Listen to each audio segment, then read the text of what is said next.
Hello नमस्कार आदाब दोस्तों, मैं हूं स्नेहा और आप देख रहे हैं सेक्स एक सुखी जीवन का मंत्र साम टीवी पर। ये एक खास शो है जिसमें आपका सबका मैं स्वागत करती हूं। दोस्तों, जब भी हमें कोई मेडिकल इमरजेंसी आती है या फिर स्वास्थ्य से जुड़ी कोई परेशानी हमें सताती है, तब हम क्या करते हैं? सबसे पहले हम सारी चीज़ें जाके अपने दोस्तों के साथ या फिर परिवार को बताते हैं। लेकिन काफ़ी बार ऐसा होता है कि बहुत से लोगों के सेक्स लाइफ में काफ़ी सारी दिक्कतें उनको आती है, लेकिन अफसोस कोई इसके बारे में कुछ बोलना नहीं चाहता, कुछ कहना नहीं चाहता, क्योंकि हम घबराते हैं, हम शर्माते हैं। लेकिन दोस्तों, अब शर्माने की जरूरत नहीं है, क्योंकि डॉक्टर विजय दहीफले, जो कि सेक्सोलॉजिस्ट, यूरोलॉजिस्ट, एंड्रोलॉजिस्ट है, वो आपके सारे सेक्स से जुड़े सवालों का जवाब देंगे और बहुत ही वैज्ञानिक तरीके से देंगे। तो आइए शुरुआत करने से पहले जानते हैं डॉक्टर विजय दहीफले जी के बारे में। डॉक्टर विजय दहीफले एक जाने माने सेक्सोलॉजिस्ट, यूरोलॉजिस्ट और एंड्रोलॉजिस्ट है। डॉक्टर विजय दहीफले जी के क्लिनिक संभाजी नगर, हैदराबाद, दिल्ली में द्वारका, पुणे तथा नवी मुंबई में नेरुल, खारघर मेडिकोर हॉस्पिटल, थाने, दादर, अंधेरी, कल्याण, नासिक, नागपुर, अहमदाबाद और दुबई में भी है। डॉक्टर दहीफले जी का भारत तथा अन्य देशों में कॉन्फ्रेंसेस और सेमिनार्स के लिए हमेशा आना जाना रहता है, जिनके माध्यम से डॉक्टर विजय दहीफले सेक्स संबंधी सभी समस्याओं पर सलाह एवं मार्गदर्शन करते हैं। तो हमारे साथ मौजूद है इस शो के खास मेहमान डॉक्टर विजय दहीफले, जो आपकी सारी सेक्स संबंधी समस्याओं का समाधान करेंगे। तो आइए उनका स्वागत करते हैं। डॉक्टर साहब, आपका स्वागत। नमस्ते। और जानेंगे कि कमजोरी की वजह से कैसे अपना शरीर जो है और अपना सेक्स लाइफ प्रभावित होता है। तो सबसे पहले हम जानेंगे कि ये कमजोरी या फिर इरेक्टाइल डिसफंक्शन जो है वो क्या होता है। सर, क्या होता है ये? आप बहुत बेसिक टॉपिक पे आए हो, क्योंकि इसकी डिमांड हमारे हर एक व्यक्ति को, मेल हो फीमेल हो, सबको जरूरी है। तो पहले जानते हैं कमजोरी क्या है। देखो, कमजोरी काफी लोगों को लगता है जनरल वीकनेस, यानी वो भी एक भाग रहता है, लेकिन वो जनरलाइज रहता है। लेकिन जब हम सेक्सोलॉजी एंड्रोलॉजी में डिस्कशन करते हैं तो कमजोरी यानी मेल पार्टनर जब परफॉर्म कर रहा है तो उसके परफॉर्मेंस से फीमेल पार्टनर सेटिस्फाई नहीं हो पाता है, या ऐसा कहेंगे 1 मिनट के अंदर ही उसका परफॉर्मेंस एंड हो जाता है, सामने वाला पार्टनर डिसमूड हो जाता है, वही मेल पार्टनर उसे मेंटेन नहीं कर पाता है, सेटिस्फाई नहीं कर पाता है। इसे कहते हैं कमजोरी, और जिसे बहुत अच्छी तरह से ट्रीटमेंट है, लेकिन कब? सेक्सोलॉजी एंड्रोलॉजी को मिलने के बाद। सही बात है। डॉक्टर साहब, इस कमजोरी के कुछ प्रकार होते हैं क्या? कितने प्रकार होते हैं? ये दर्शकों को सिंपल, हम ज्यादा कॉम्प्लिकेटेड नहीं बताएंगे, लेकिन उनको पता होना जरूरी है। साइकोजेनिक कॉजेस है, न्यूरोजेनिक कॉजेस है, वास्कुलर कॉजेस है, कार्पोरल कॉजेस है, और बहुत बार कंडीशन रिफ्लेक्स है। तो 1 बाय 1 है सब डिस्कशन हम देखने वाले हैं। डॉक्टर साहब, पुणे से एक कॉलर अब हमारे साथ जुड़े हैं, दिनकर जी, उनका कॉल लेते हैं। सवाल पूछिए आपका, दिनकर जी। Hello sir. हाँ, बोलिए। बियर लेने से स्टेमिना बढ़ता है क्या, बताएं? अच्छा, बियर लेने से। कट्टे के ऊपर बैठे बैठे दोस्त जब डिस्कशन करते हैं ना, मुझे मेल भी करते हैं, सर ये गोली पानी के साथ लूं या बियर के साथ लूं, लेकिन हर एक को आंसर देना है। सबसे इम्पोर्टेंट चीज कहता हूँ, फैंटेसी क्या रहती है, सबको कुछ तो भी अलग करना है। और बैठे बैठे क्या बोलते हैं, मैं तो 3-4 बार कहता हूँ, मैं तो एक टाइम में 1 घंटा करता हूँ, तो सामना बेचारा डिप्रेशन में जाता है। यहाँ पे होता क्या है, देखो, प्रीफ्रंटल कॉर्टेक्स जो हमारे ब्रेन में है, उसे ब्लॉक करने के बाद थोड़ा सा हाइपर स्टिमुलेशन आता है और लगता है भाई मैं बियर लेने से मेरा स्टेमिना बहुत अच्छा हो रहा है। लेकिन कुछ दिन के बाद धीरे धीरे ब्रेन उसके ऐसे लर्न करता है कि रिस्पॉन्स देना बंद करता है। धीरे धीरे आपका इरेक्शन डाउन होता है, सेंसेशन डाउन होता है। आपको तो समझ में भी नहीं आता बहुत बार कि आप क्या कर रहे हो और क्या नहीं। तो एक ही चीज़ कहूँगा, चीज़ें लिमिट में हो तो ही नॉर्मल है, लिमिट को बियॉन्ड कुछ भी एबनॉर्मल रह सकता है। तो सेक्सोलॉजी का मशवरा करके और सुखी जीवन का मंत्र का बुक देख के एडिशनल इंफॉर्मेशन आप ले सकते हो। डॉक्टर साहब, यहाँ पे अगर हम एज ग्रुप की बात करें तो किस आयु वर्ग में कमजोरी सबसे ज्यादा दिखती है? डेफिनेटली, मैं प्रेजेंट स्टडी मेरे साथ जो चल रहा है अभी क्लिनिक्स में, लाखों पेशेंट देखे, उससे कहता हूँ एवरेज तुम्हारे 40 के ऊपर ये कमजोरी आना चालू होती है अप टू ईयर ऑफ 70, यानी 40 साल से लेके 70 साल तक। लेकिन अभी मेरे ओपीडी में तुम आके देखोगे 22 साल से लेके अपर लिमिट के लिए कोई लिमिट नहीं है। क्यों हो रहा है ऐसा?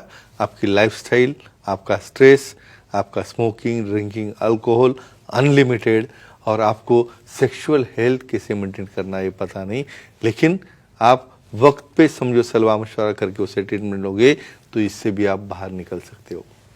अगर हम परसेंटेज की बात की जाए तो हाँ। कितने प्रतिशत लोगों में कमजोरी पाई जाती है? 50%, ओपनली कहूँगा 50%। किस लिए?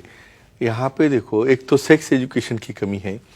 हमें यहाँ पे 10th में गए, मेरिट में आना, 12th में गए, यहाँ पे प्रोफेशनल में जाना, कोई बोलता है क्या भाई अभी शादी होने के बाद बीवी के साथ कौन सी एग्जाम देना है? नहीं बोलता है। जी। उसको तो पढ़े नौकरी की, एजुकेशन की, कमाने की। तो उसमें ऐसा होता है कि हमारे यहाँ पे लैक ऑफ एजुकेशन की वजह से सेक्स में कोई इन्वॉल्व नहीं होता, डिस्कशन करना नहीं, पेरेंट्स ने करना नहीं, और नेट पे जाके कुछ एबनॉर्मल थिंग्स देख के परसेप्शन रॉन्ग हो जाता है। इसलिए तो ये हम क्लिप बना रहे हैं कि अपने खुद के पर्सनल लाइफ के साथ, खुद के अचीवमेंट के साथ ये सेक्सुअल लाइफ अच्छा करना जरूरी है। ये 50% से हमें 0 लेवल तक लाना है, और हमारा प्रयास जारी है, जारी रहेगा। इसके बाद बाबरा है गोवा से, उनका Sure, कॉल लेते yeah. हैं। अब बाबरा जी सवाल पूछिए। जी नमस्ते सर। हाँ नमस्ते जी, बोलिए। सर रेड वाइन लेने से फीमेल्स का सेक्स स्टेमिना बढ़ता है क्या, जानकारी दीजिए। रेड वाइन का सवाल। स्टिमुलेट बहुत बार वाइन के बारे में बोलेंगे हम। जी जी। वाइन, रेड वाइन दोनों में डिफरेंस है। हाँ। वासोडाइलेटर जो क्या होता है, कौन सी भी वाइन लेने के बाद उसके अंदर जो एंथोसाइनिन जैसे घटक रहते हैं वहाँ पे स्टिमुलेट करते हैं लव मॉलिक्यूल को।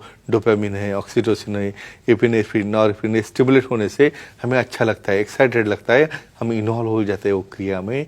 लेकिन जब उसको आदत लग जाती है, ऑकेजनल ठीक है, लेकिन आप दिन में 2-2, 3-3 पेग ले रहे हो, उससे क्या होगा, और आपके ब्रेन की जो सेक्स सेंटर है वहाँ पे स्टिमुलेशन कम होता है, धीरे धीरे आपकी सेक्स की भावना कम होती है, ओवुलेशन कम होता है, मेनोपॉज जल्दी आ जाता है, और एबनॉर्मल डीएनए बन के इनफर्टिलिटी भी हो सकती है। तो इसलिए बैलेंस में चीज़ें रखो। बैलेंस में रखने से, भाई कुछ ले रहे हो ना, उसको हजम करने की भी ताकत रखो। एक्सरसाइज, योगा, प्राणायाम करके फिट रहोगे ना तो आप उसको डेफिनेटली डाइजेस्ट कर सकते हो। नहीं तो ऐसा डब्बा मोटा बन गए वो ले लेके, तो बस एक्टिविटी भी गई, भावना भी गई, और इफेक्ट भी चला गया। और डॉक्टर साहब, कमजोरी के आपने कॉजेस के बारे में Sure. कहा, तो ये वास्कुलर कॉजेस जो होते हैं वो क्या होते हैं? Definitely, very nice question. Vasculogenic cause ये सबसे कॉमन क्यों है? भाई ब्रेन से स्टिमुलेट होने के बाद ब्लड सप्लाई ही हमारे लिंग में गया नहीं तो कैसे इरेक्शन होगा? तो वास्कुलर डिसीजेस, डायबिटीज है, हाइपरटेंशन है, वास्कुलर कोई जनरलाइज वास्कुलर डिसीज की कंडीशंस है, इसकी वजह से यहाँ पे डेफिनेटली कमज़ोरी आती है। हमें उसे रोकना है, उससे अच्छे मेडिसिन है। बहुत बार इसके मेडिसिन से भी, यानी बीपी और डायबिटीज के मेडिसिन से भी कमज़ोरी आती है, वो डिटेल में हम देखने वाले हैं। ये रहते हैं वास्कुलरजेनिक कॉजेस जो ट्रीटेबल है। और न्यूरोजेनिक कॉजेस क्या हो सकते हैं? दोनों का कमजोरी के? कॉम्बिनेशन, यानी नर्व्स और वेसल्स दोनों कॉम्बिनेशन में काम करेंगे तो ये कठोरता जी, होने जी, आती है। जी। समझो वहाँ पे पेनाइल रीजन से उसका कनेक्शन ब्रेन को जा ही नहीं रहा है, यानी अपने प्री फ्रंटल कॉर्टेक्स को समझ में ही नहीं आ रहा है भाई तुम्हारा पार्टनर आपके साथ रेडी है और आपको कुछ भी नहीं हो रहा है। मतलब कौन से डिसीजेस है?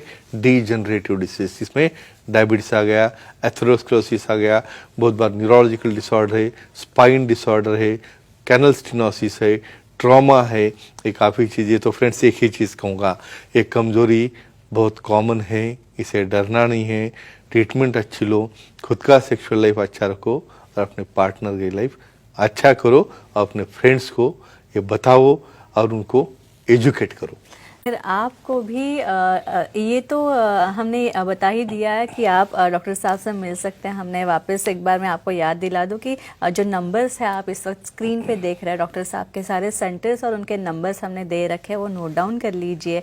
तो ये थे हमारे इस शो के खास मेहमान डॉक्टर विजय दहीफले, जिन्होंने सेक्स समस्याओं पर काफ़ी उम्दा जानकारी दी। और लेकिन आपको भी डॉक्टर साहब से मिलना है, उनसे सलाह मशवरा करना है, तो स्क्रीन पर हमने वापस एक बार याद दिलाती हूँ, जो नंबर्स है वो नोट डाउन कर लीजिए, नंबर्स पे आप संपर्क करें। साथ ही उनके सारे सेंटर्स के नाम दिए हैं, अंधेरी, दादर, नवी मुंबई में नेरुल तथा खारघर, ठाणे, कल्याण, पुणे, नासिक, संभाजीनगर, हैदराबाद, नागपुर, दुबई में भी डॉक्टर साहब के सेंटर्स है। यहाँ पे आप जा सकते हैं, उनसे मिल सकते हैं और बहुत ही आसानी से, आसान तरीके से आप आपके सारे सेक्स संबंधी लैंगिक समस्याओं पर समाधान पा सकते हैं।